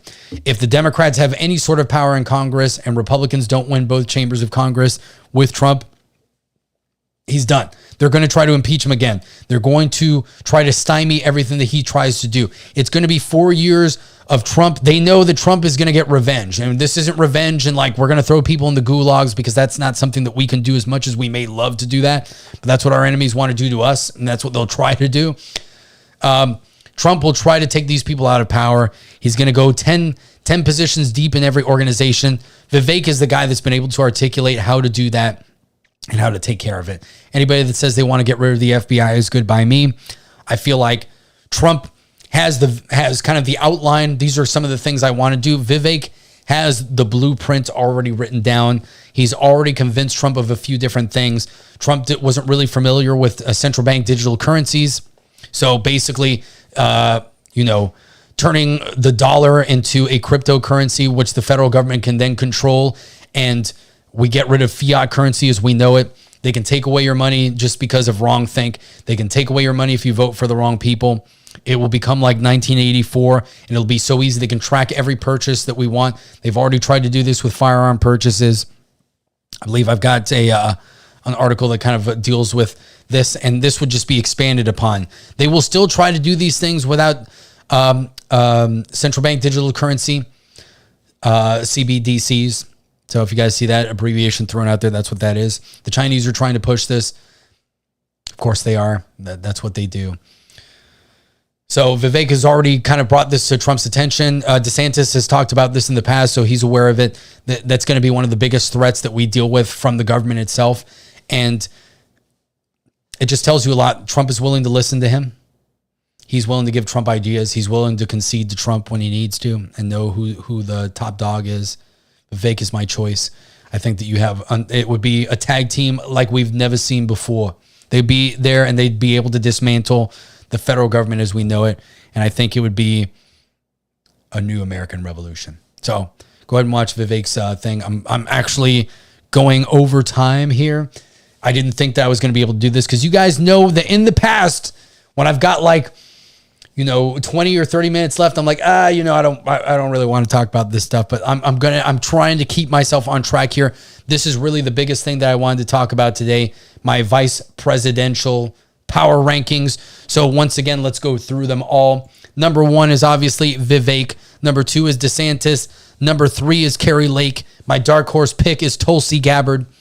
Number 4 is Byron Donalds. Number 5 is Tim Scott. 6 is Elise Stefanik. And number 7, way distant down, where we don't want her and she doesn't even seem like she's going to be a choice now, is Nikki Haley.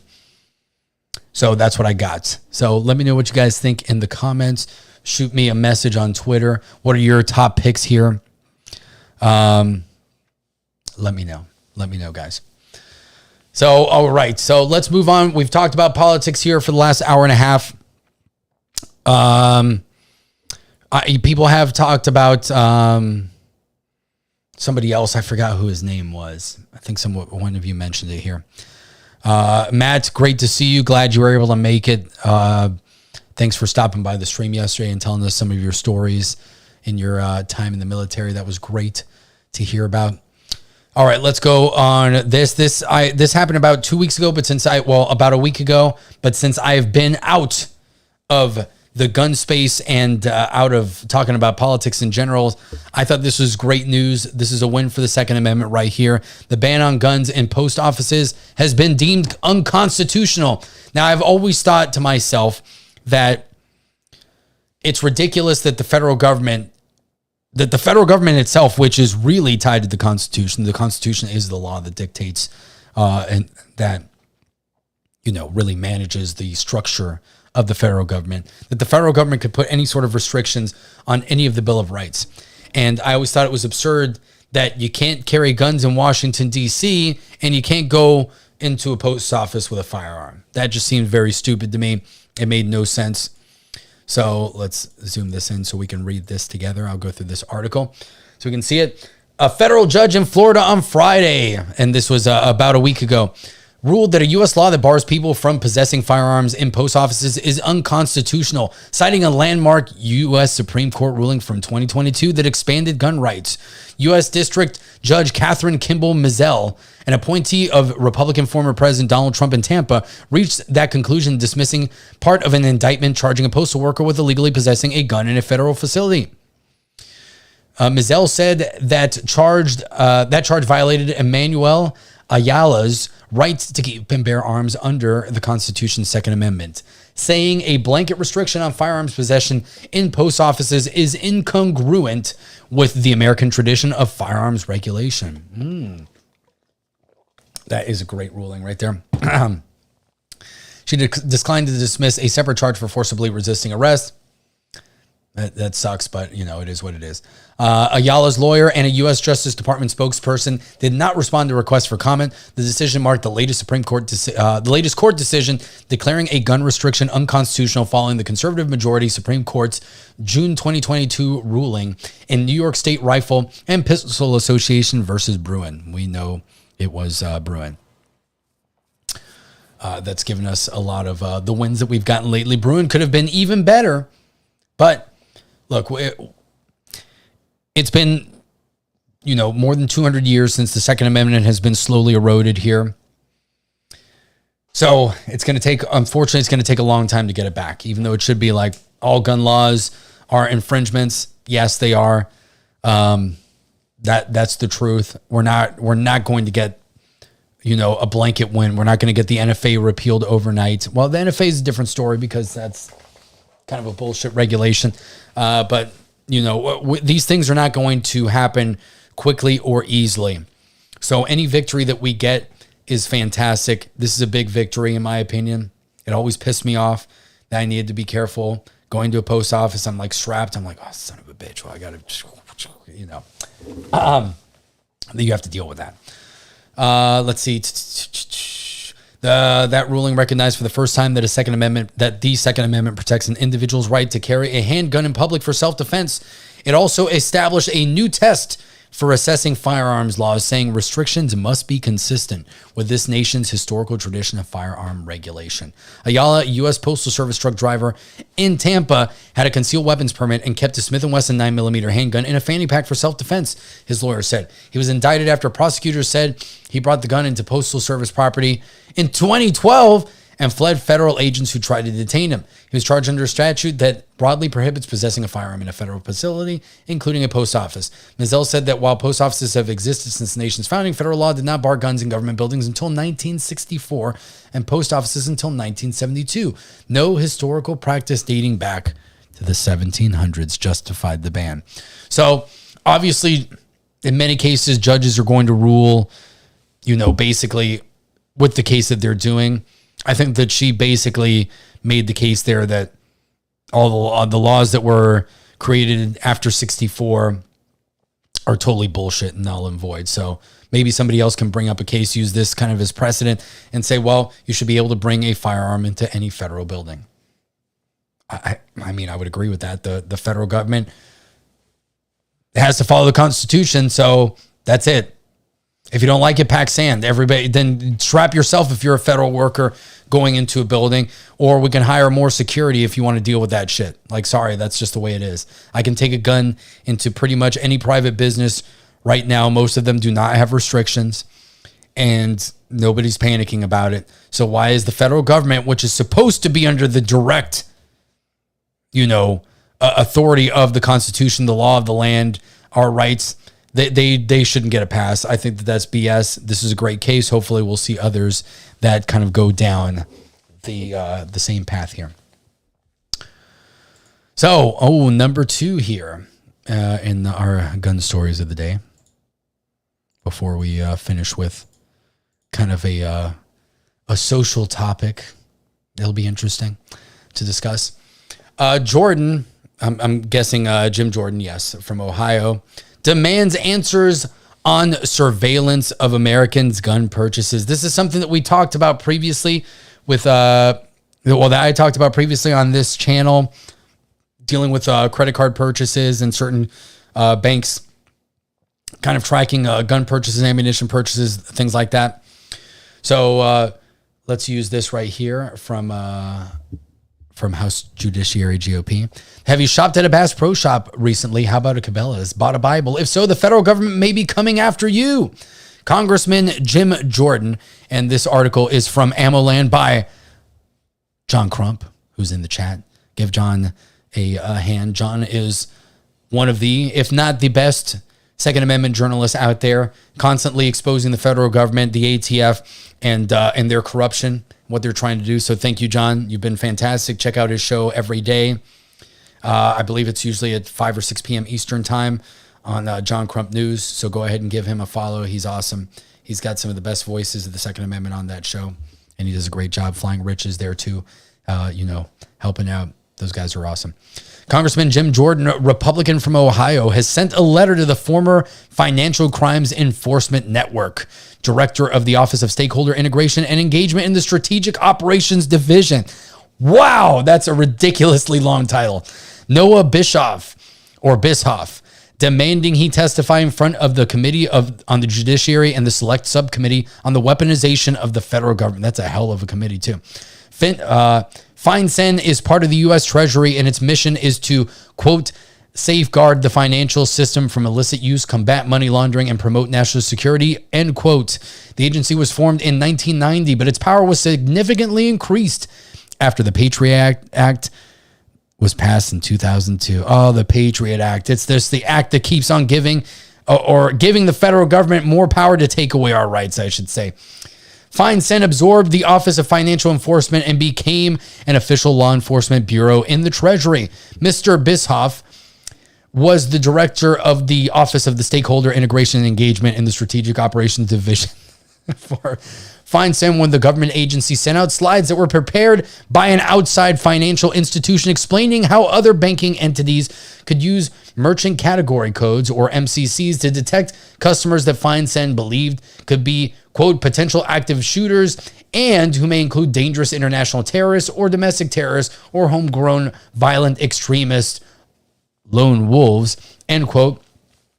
These MCCs include 3484 small arms and 5091 sporting and recreation goods supplies.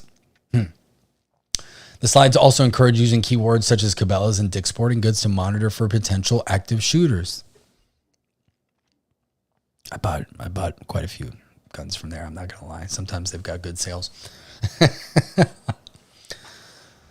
Despite these transactions having no apparent criminal nexus, and in fact, relate to Americans exercising their Second Amendment rights, FinCEN seems to have adopted a characterization of these Americans as potential threat actors, Jordan wrote. This kind of pervasive financial surveillance carried out in coordination with and at the request of federal law enforcement into Americans' private transactions is alarming and raises serious doubts about FinCEN's respect for fundamental civil liberties. In addition to monitoring gun sales, FinCEN also wanted banking institutions to search Zelle messages for terms like MAGA or Trump to identify potential persons of interest. What interest are we in here? Like, come on, man. So basically, like if you're giving to the Trump campaign or you're trying to buy a MAGA hat or something like that, they're gonna flag your ass, and they know you're on the list to go to the gulags when shit hits the fan. That's basically what they're doing here. So this is absolutely insane. This is the kind of government corruption and underhanded bureaucracy that we've come to expect. But this is ridiculous. And this goes to what I discussed with central bank digital currencies. How much easier would it be for the federal government if they just could cut through the middleman? They don't even have to go to companies or subpoena them or get this information. It's just there. You use your federal digital currency and boom, it's done. They know what you're buying. They can restrict it. They could say, you know what? You can't use this to buy guns. Well, how can you exercise your Second Amendment right? Well, technically you can still own guns. We're just saying that you can't buy any new ones. So we haven't violated your rights. So if you got guns, you're good. They'll pull some bullshit like that. These documents were sent out by FineSend after the January 6th election protests. The monitoring includes watching the subject's travel habits. Mr. Bischoff oversaw the program when he was at FineSend. Representative Jordan and other members of the committee want to know what safeguards are put in place to protect Americans' privacy. They want Bischoff to answer the committee questions to determine if FineSend violated the rights of Americans. Quote, as the former director of the Office of Stakeholder Integration and Engagement in the Strategic Operations Division, you engaged regularly with financial institutions following the events of January 6, 2021, including the distribution of material about how financial institutions could use private customer information to assist federal law enforcement, Jordan said. As such, your testimony will aid our oversight. In particular, your testimony will help inform the committee and select subcommittee about federal law enforcement's mass accumulation of and use of Americans' private information without legal process. FineSend's protocols, if any, to safeguard Americans' privacy and constitutional rights in the receipt and use of such information, and FineSend's general engagement with the private sector on law enforcement matters. We ask that you appear for a transcribed interview with the committee promptly. Representative Jordan has given Bischoff until January 31st to respond to requests. So this is what we're dealing with. This is the constant onslaught that we have of how the federal government is trying to use our private information against us to ultimately restrict our rights. This is what we have to deal with every day. Thankfully, we do have some people in Congress that are doing a good job. They're trying to expose these things. Thankfully, we have great journalists like John Crump who are bringing these stories to the forefront. Let's give John some spotlight here. There's John. So there is hope. We do find these things out. These are things, what is my favorite quote? I always say it on the side of the National Archives in Washington, D.C. Eternal vigilance is the price of liberty.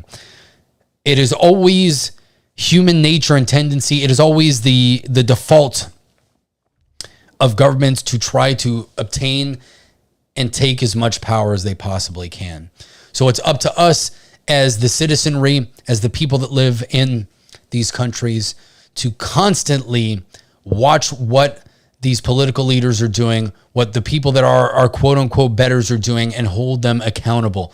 Because ultimately, we're the only ones that can do something about it. That's it. Nobody else is going to do anything about it. People within the system are going to preserve their own power. They will never give it up. This is unless they have some sort of moralistic standard that dissuades them from doing that. With so few people nowadays actually have those moral standards, have some sort of religion or code that prevents them from doing this. The founders, a lot of them did, and I think that the founders weren't naive because they understood a lot of history, but I don't know if they underestimated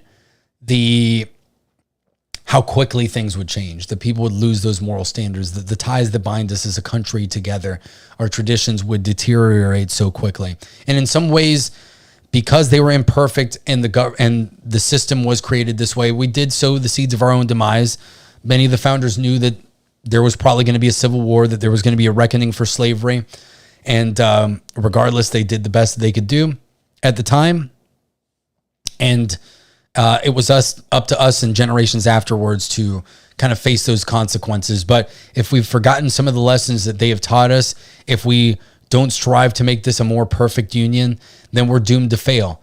And again, we're the ones that have to look up this. We have to hold ourselves to those standards. Just because people in the past may have been hypocrites, or maybe they were victims of circumstance where they couldn't do certain things because it was just too far against the norm for those times. Now we're the ones that are here to take up that mantle of responsibility and carry it forward and to do the right thing here. And we're not just doing it for ourselves, because a lot of times we won't be the ones that see the fruits of this labor.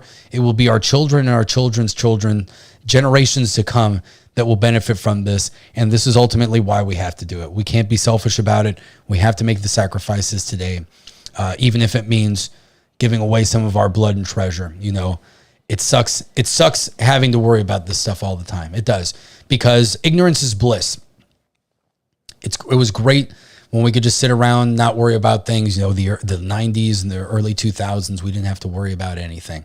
Life was good. America was the dominant superpower. It seemed like we had all this freedom. There was an illusion there. We were in the matrix. This is why red pilling is a thing, and why that metaphor is so apropos. We were in the matrix. We had no idea what was going on. Now we're awakened. Sometimes having that knowledge really sucks, because this is what you think about every day. It's like the meme with the couple in bed, and she's like, what is he thinking about right now? I can tell you what I'm thinking about. I'm thinking about the corruption of the federal government and how our rights are being eroded every day. And those are the things that kept me up at night. And, you know, it drove me crazy. This is why I do what I do here today. And, yeah, I want to thank you guys for being here. The show's not quite over yet. I've got one more segment. I'm going to start ending the show kind of with, I don't know if you want to call it life advice, social issues, things like that. I gotta give a shout out to somebody in the chat that brought this up to me. You know who you are. I won't call you out yet. But she brought this issue up to me, and I thought it was interesting to talk about, because again, one of the things that I've seen is, and I think that the powers that be are kind of pushing us towards this, is a deterioration between male and female relations in this country. There really is a battle of the sexes, so to speak, now more than ever. And I think that this kind of exemplifies that. And I think some of the responses to this particular online issue are a little bit telling and somewhat disappointing. So let me bring this up. I should have done a better job of having this ready to go, but I got so caught up with everything that was going on with preparing for the show and making sure that I had enough articles that I wanted to make sure that I was good to go here. Dun, dun, dun. Oh, let me follow that person. That's a good follow too. Okay. So you guys may have seen this. Let's bring this up here with this gentleman that invited a woman out to dinner, and then he wanted to split the check with her, and she got upset about it. Let's just watch this, and we can talk about it. You guys can say whatever you want in the chat about what you guys think about this. Tinder date was not that she had to split the bill.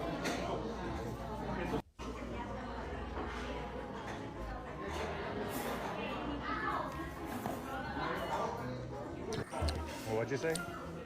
Why are we splitting the bill? Well, I mean, it's our first date, so I thought we should maybe go half. I can't believe you made us split the bill. I mean, you ordered an appetizer that I didn't even touch. Why do you think that I should pay for it? You asked me out. I know, but you ordered something that I did. You asked me out. Alright, I'll just take you home and... Alright, see ya. Hello? Hello? See ya. Bye. Tinder date was not that she had to split. So yeah, I'm curious to see what some of you will say in the chat. I know when I discussed this with the person who brought it up, they were like, you're going to open a can of worms in the chat. Some people are going to be pissed off. I'm going to give you my opinion, and I stand firmly by this opinion. There's no argument that you can give me that will make me agree with you, because I am an old school gentleman. When you ask a woman out on a date, you are the one who is going to pay for everything. Now, conversely, if a woman asks you on a date, at that point, yes, she can pay for it.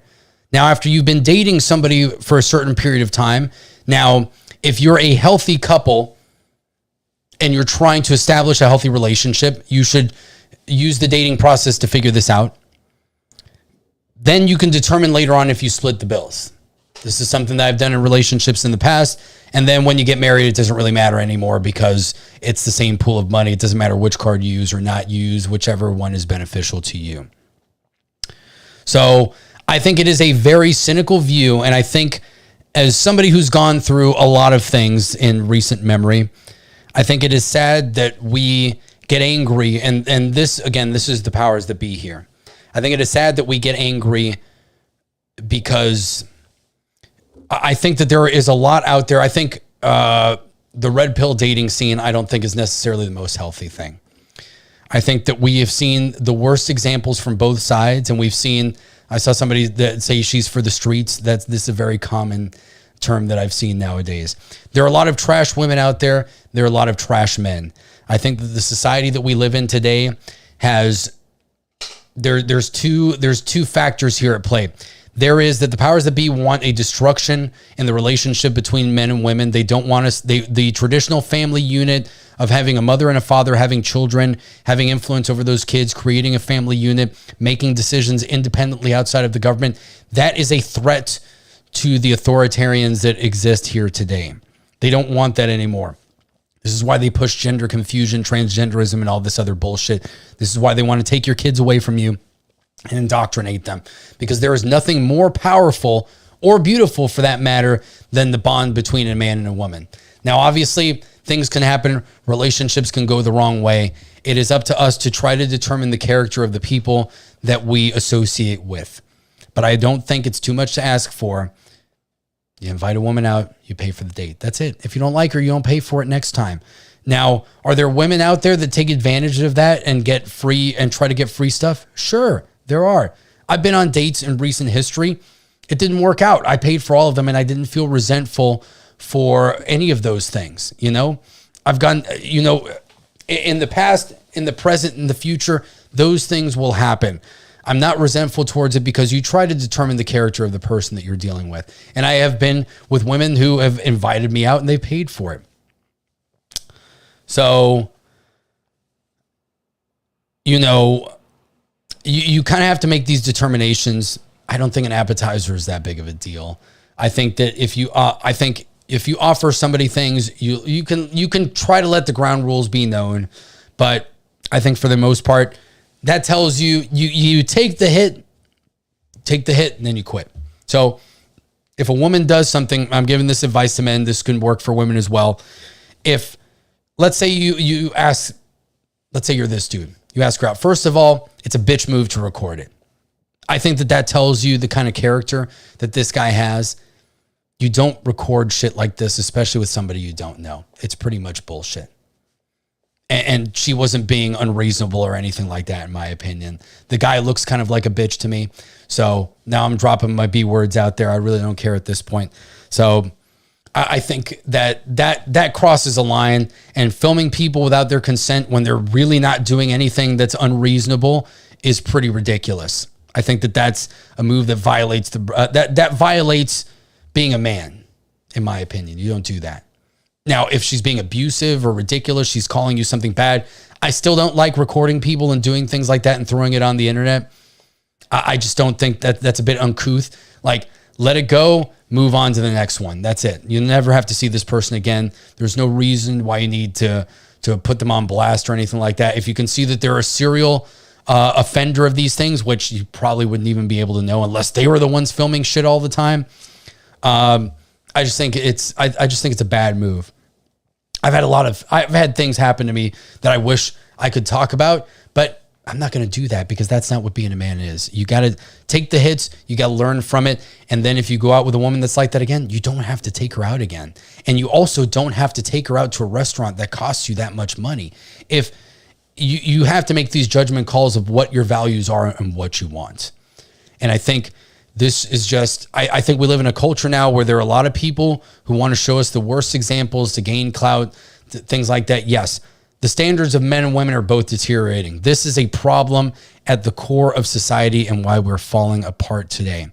But I think that we need to, you need to make those judgment calls. You don't need to put people on blast. Just don't go out with them again. Nobody's forcing you to go out with somebody. If you don't like the way that somebody treated you on a date, don't go out with them again. Try to figure out who this person is too. Like, are they somebody that's going to be super bougie and they expect you to buy expensive things all the time? If that's something that you don't like, you don't have to go out with them. You also don't necessarily need to go, obviously you want to put your best foot forward on a first date. It's very important to do that. Set a good example for yourself, but that should be more in your behavior and your character, not necessarily like, well, I'm going to go to the 5-star restaurant here and get her lobster on the first date, because you might be misrepresenting yourself too. If that's something that you are not financially capable of doing all the time, maybe you don't want to set that as the standard, because then you're almost lying to yourself and you're lying to your date when you do that as well. Indirectly. You're not telling a lie, but you're setting expectations that may not be realistic. And then you're putting pressure on yourself that now you think, well, now I've got to really throw down all the time. I got to make sure that she's impressed, blah, blah. It's like buying a nice car that you can't afford or anything like that to keep up with the Joneses. It's not something that you should do. So yeah, that's what I have to say about this. I thought this was a great topic. I appreciate this being brought to my attention. I'm going to talk more about things like this. If you guys have any suggestions, shoot me a DM on X. This was the first episode, ladies and gentlemen, of Rolo's Rants. Made it 2 hours. Can't believe it. My voice is still preserved. I would go longer, but you guys know I go pretty hard. Then I do the gaming streams and all that stuff. My voice can't necessarily take it all the time. So I think this was pretty good. I think you guys are fantastic. I appreciate all of you for being here and all of the support that you've given me throughout the years. It means a lot to me. The birthday streams were great, really successful. Having more than 50 people here for my first, new show here means a lot, especially since I've been kind of out of the game for a few months, which can be death on Twitter. I mean, on YouTube or any streaming services. So I really appreciate all of that. I appreciate all of you, and we'll be back for more Rolo's Rants. This was episode 1. Thank you all for being here. Have a good night.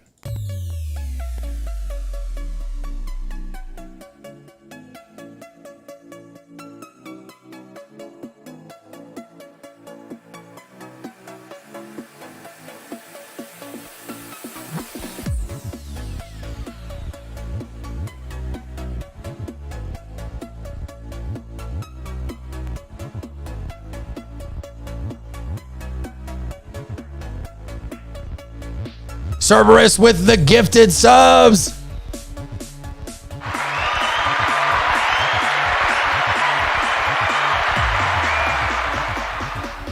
This is DJ Rolo coming to you live from Miami.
I'm gonna come.